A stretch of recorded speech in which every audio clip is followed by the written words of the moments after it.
Hello mga mi! Ito na naman tayo at tayo ay magluluto ng ating gulaman base sa instruction sa kanyang packaging. Pag ito'y luto na, i-transfer lang natin to sa mga tray natin hanggang ito ay maging jelly na.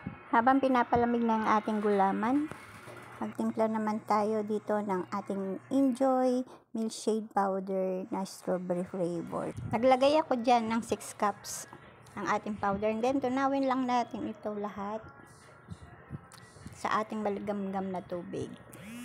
Tapos add na natin yung ating condense. So meron ako dito 2 lata.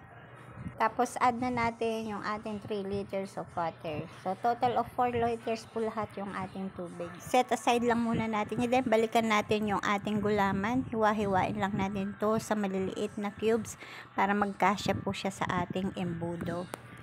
So, yan. Pag yan lahat po ay nahiwa na natin, combine na natin ito sa ating mixture. Kung napapansin nyo, naglagay ako dito sa mangkok. Hindi ko lahat ibinuhos pa. Kasi, para mag-balance yung bandang huli. Kasi minsan, sa bandang huli, yung ipapak na natin, wala nang gulaman ng masyado.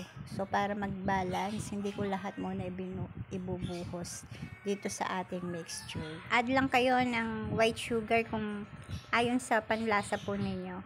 Tapos, ready to pack na po lahat ng ating ginawang strawberry flavor. So, nakagawa po tayo dito na 60 pieces na ice candy. So, wag niyong kalimutan gupitan yung natitira pang allowance para maganda siyang tingnan sa ref. And that's all for today. Thank you for watching. Kung nagustuhan mo po ito, please follow and share. Thank you. God bless us all.